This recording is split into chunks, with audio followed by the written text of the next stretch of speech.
swimming pools. Kung gusto ng mga kids yan, may slide dito, meron kahit saan. Maganda mag-picture, dyan pa lang oh. Ito yung food selection nila dito sa Allegro Restaurant. $1 bed. Ayan, makikita ko na agad meron doon. Bathtub. The beach area guys. And yan, yun yung private island.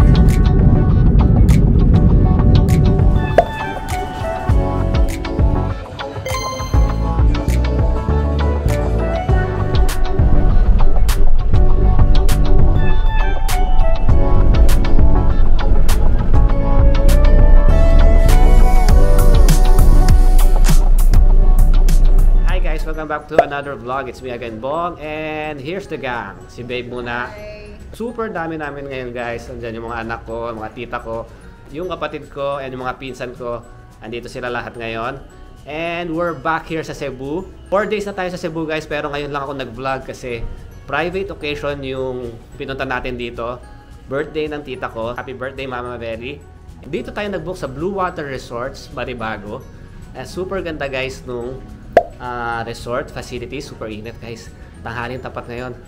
Anyway, dapat hindi ako magbablog pero super ganda. Gusto ko i-share sa inyo yung resort, yung itsura ng resort, yung facilities, para kung sakasakali gusto nyo mag-book dito, at least alam nyo kung ano yung mga facilities dito at saka kung ano ang itsura. So let's go, start na natin yung resort tour. Ayan guys, Blue Water Resorts. Marami pala siyang parang branch, Maribago, sa Sumilon and sa Panglao, Bohol. First impression, nasa pricey side siya ng mga accommodation. Medyo mahal. Super laki ng property guys. 200 rooms daw lahat. Guys, pagpasok mo dun sa property nung resort, andito yung check-in, check-out. Actually pwede din dun, no? May aircon na check-in, check-out. Nag-check-in kami dun kanina. And dito sa right side, merong spa. Tingnan natin yung spa. Amuna Spa. And may nakikita ko ditong fitness center. Treadmill, merong bike. And yeah, weights. And mga dumbbells. It's nice, may isda sa ilalim. Yup. And yeah, ito yung rates nila dun sa spa services nila. Yung massage nila na 1 hour 30 minutes for 3.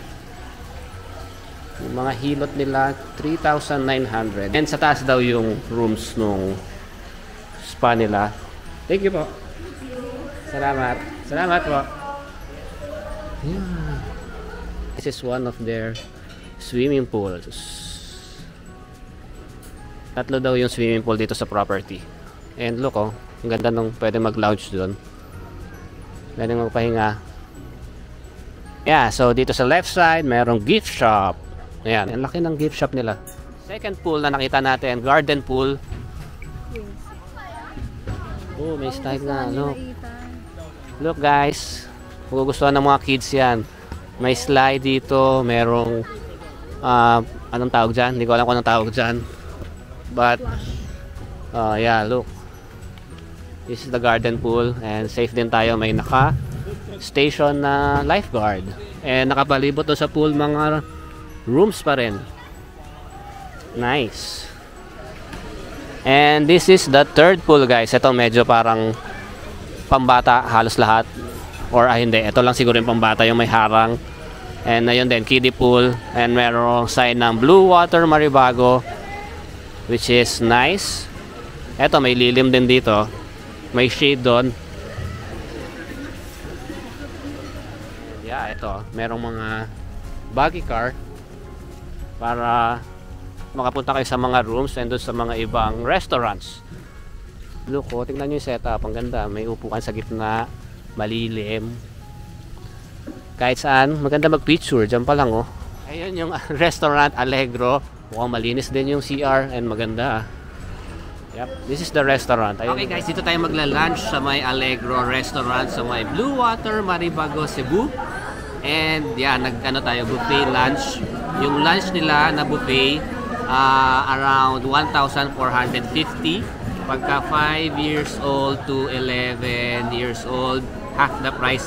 Pwede rin mag a la carte na order pero we chose or we opted na mag-buffet na lang kasi ang dami ng group namin, ang laki ng group namin. Ang hirap mag-isip kung anong kakainin pagka ganong mga mararami yung kasama mo. So, ito yung food selection nila dito sa Allegro Restaurant. Yung pancit molo, yung soup nila, merong bread. Ang galing oh. Yung ano talaga yung honey bee, tapos tumutulo dito guys oh. Tapos, saan mo lalagay yan? Palaman? Palaman sa bread siguro, no? Galing ng effect na ito guys. So, meron silang ganyan. So, bread, some more bread. Bread pa rin, initan. May pizza. Ako lang sasalita. May mga mashed potato. Vegetables.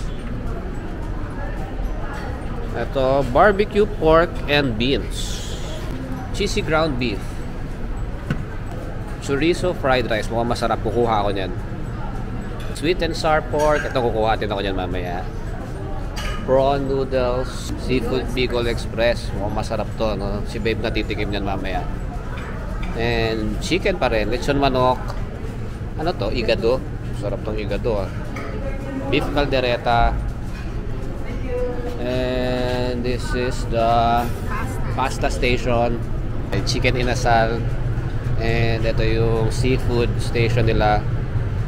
Seafood pa. Nice scallops. Salad station.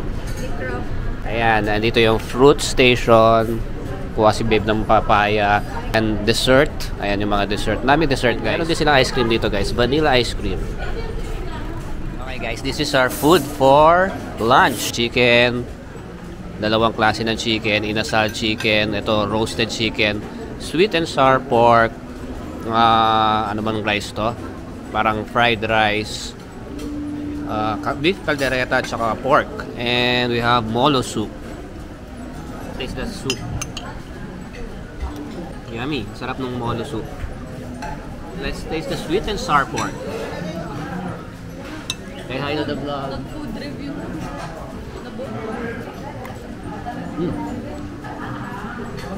Masarap din ng fried rice.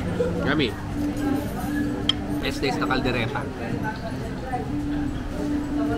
Stop.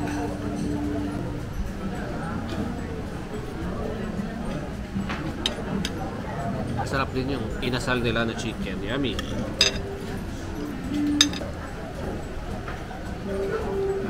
Ito yung kinuha ko sa dessert. Cab-cab. Ito yung napili ko kasi kakaiba siya. Parang first time ko kakain itong cab-cab. So, I'm not sure kung ano to. Parang flat bread na may latik na nilagyan ko pa ng sugar. And kumuha din ako ng what's this? Vanilla ice cream. Si babe, yung kinuha niyang dessert is fruits. Nag-orange na. Sarap yung food, babe. Sarap no?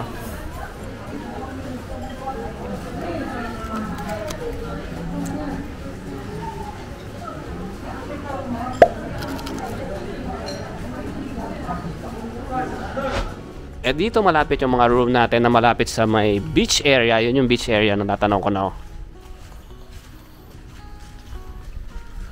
Room 121 tayo, no? And meron silang bahalaman dito. Bamboo trees. Nice. Guys, andito na tayo sa premier room. Umpisahan na natin sa left side.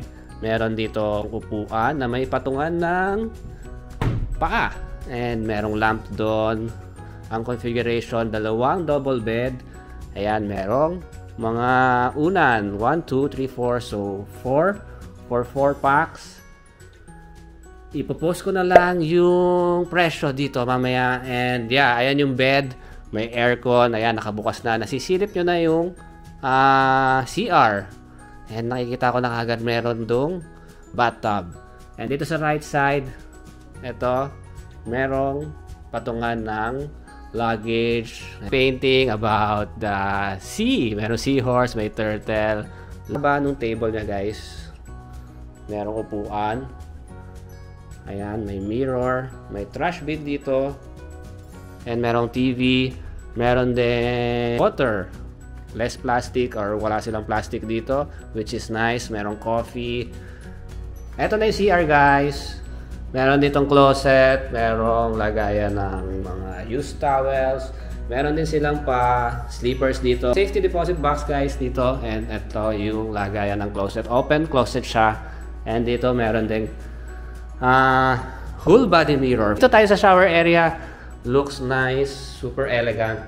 Mabango, mukhang malinis. And kompleto yung toiletries.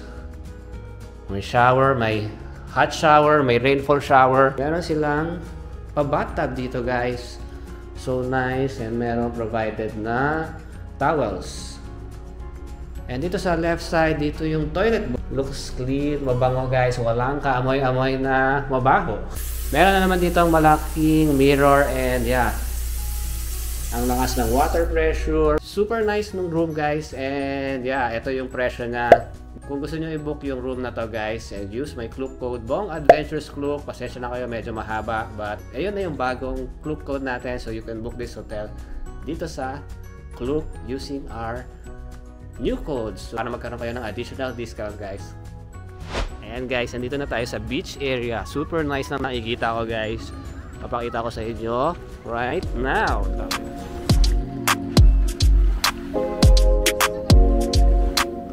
Here's the beach area guys. Ito yung maliit lang yung pagsiswimingan nyo sa beach kasi ito lang oh.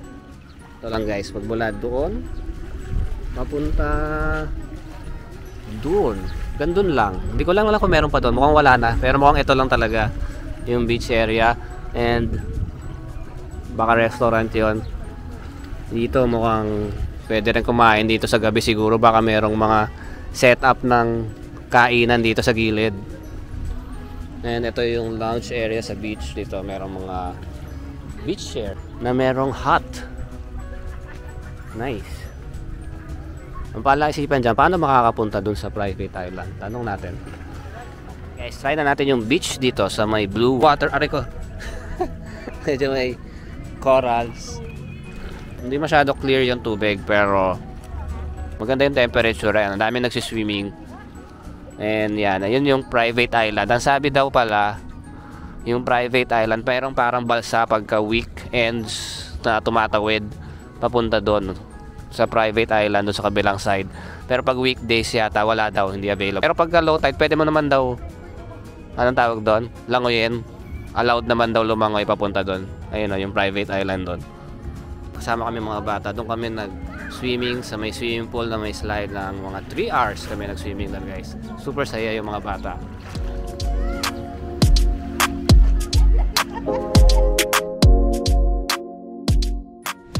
Hi everyone! So andito na tayo sa airport. Just like that, tapos na yung bakasyon natin. Sana nagustuhan nyo yung vlog natin about sa stay natin. Quick vlog lang kasi nga medyo may occasion kaming sineselebrate. Super enjoy yung naging stay namin. So maraming salamat sa panonood. Don't forget to like, share, and subscribe to our channel. And see you on our next adventure. Bye guys!